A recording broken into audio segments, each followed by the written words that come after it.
Hi, I'm doing it again because I did it the first time and it was so terrible that I had to redo it, and I left the room because I was again back in my office and it was so small that I was starting to get a panic attack because I was so hot. Hello, welcome to the bedroom of Cooking in Good Company. I don't know why I keep pausing and then speeding up. I'm like a car that needs new transmission. Let's start with the highs and hugs, okay? The highs and hugs. Thanks, Gail, for doing it, because you steal. You know what Picasso said? He said, borrowing is okay, but stealing is better. Hello to Stella. Hello to Anna van S. Are you Dutch? And if you are, where are you? Hello to Rebecca. Hello to the Quilty Crocheter. And hello to Strawberry Bunny Crochet. And hello to Scrap by Dab by Do Crochet. The channel's not up, but the person is. And we got no AC in Europe. Europe's going to get AC when global warming gets bad. The shops are starting to get it now. And I think tomorrow I just have to go and buy an air conditioner. Somebody recommended I should go buy an air conditioner. One of you. One of you. Okay, somebody has to tell me about eBay. eBay has become, it used to be that you bid, right? You bid, and then if you got the thing at a certain price, it was like an online auction or something. But now it's like the other store. It's like that other place. So I need to know, what's somebody explain me somehow what's eBay and why I shouldn't be afraid of it, or should I be afraid of it? I don't know from eBay. Okay. So, what can I say? Oh, I have a finished object. Guess what it is. It's this. It's the fiber flux crochet along, and I really don't know if I crocheted along, but I crocheted and it's done. So, I don't know how to show it to you. I didn't try it on. Well, I did try it on and take one of this podcast.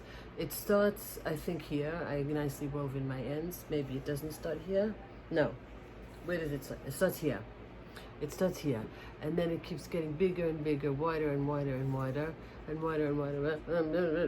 You know the routine? So look at the size of this thing. Imagine this last row. I had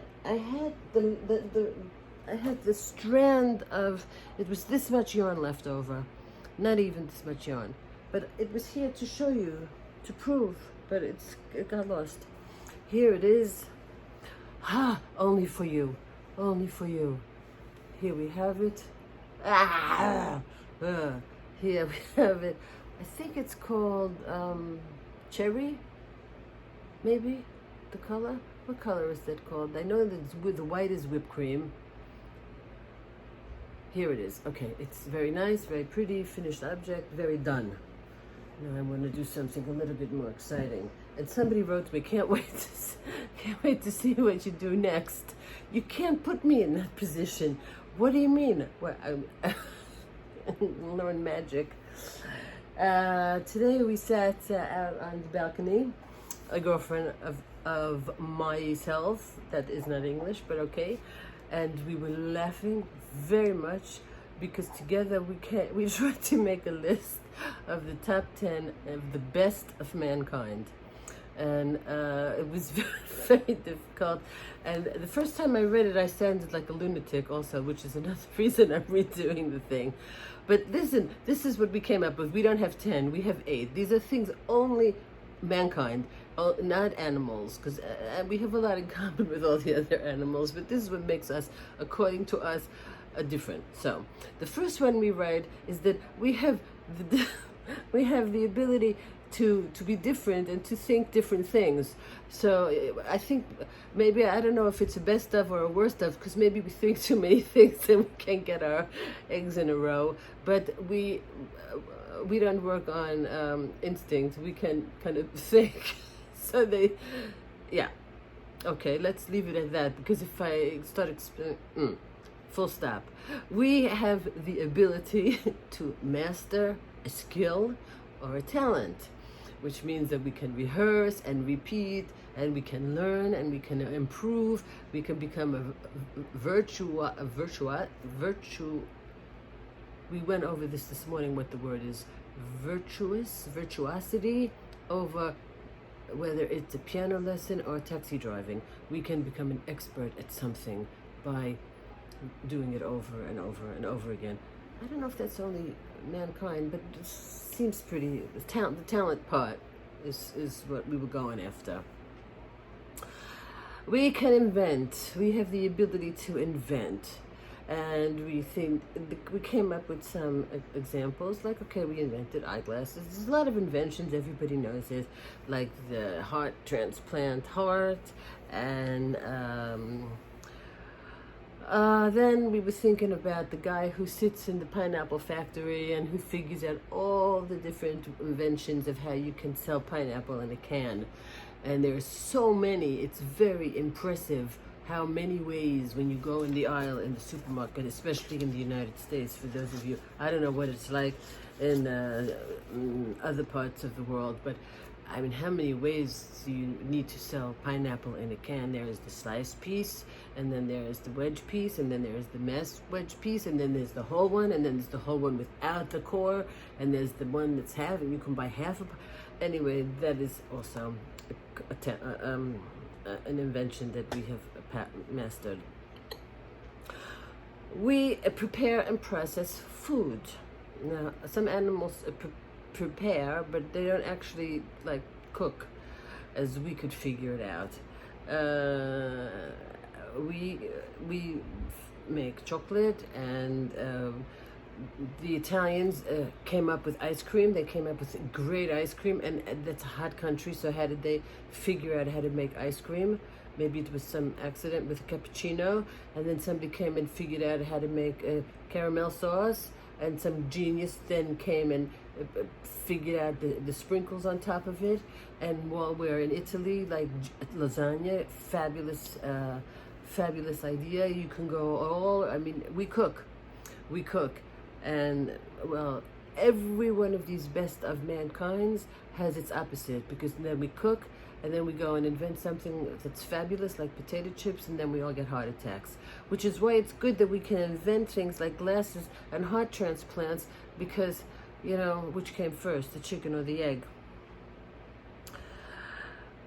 We invented the square. We looked it up, and in nature is round and angular, or angular. So you have round and smooth, and you also have angular, but you don't have square. Nothing grows. When you throw a pebble into a pond, it doesn't go out square, which would be quite cute. It goes round, right? So we came up with this idea of the square, which we thought would be, that's person kind, man and women kind. You know what? You get my point. And we said, well, Ikea would be up Schitt's Creek if they didn't have the square, because no, full stop. There would be no Rubik's Cube. There probably would be a triangle, but the Rubik's Cube wouldn't exist.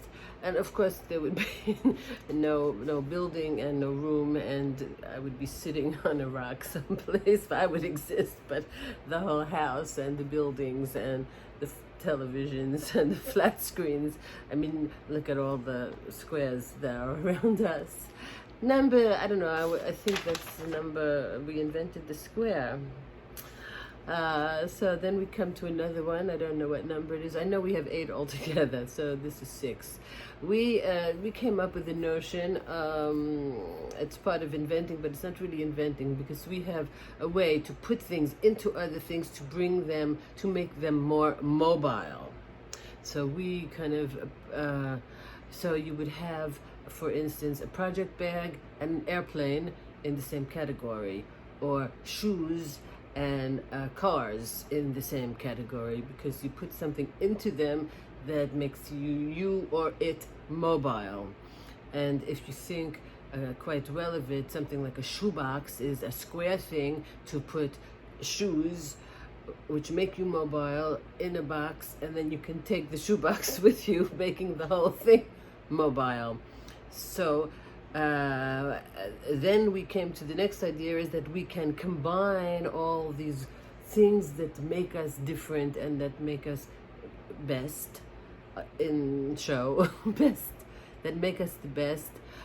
We can combine all of them to make other things that make things that are supposedly better, like a mobile home, where all the food and the squares and the circles and the inventions can go wherever it wants to go and do whatever it wants to do.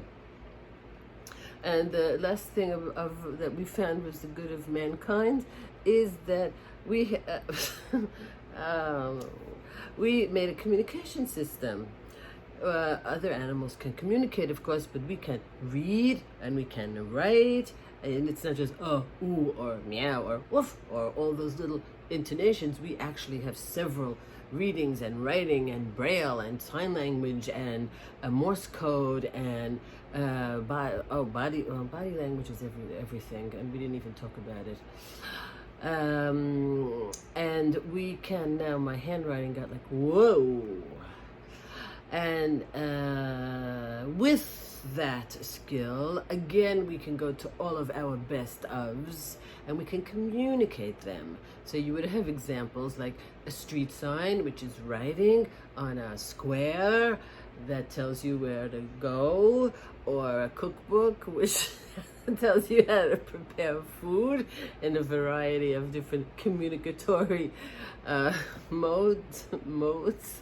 And then you have, of course, YouTube, which is a square and a language and a rap and an invention, and hopefully it's a talent. You have all of that. That's the show, folks. I'm gonna go down and watch some really goofy television. You know, this thing is, no wonder why my glass is always falling off. This should be like this. The human being thinks, so why do we think wrong? Good night. See you tomorrow. Day 10.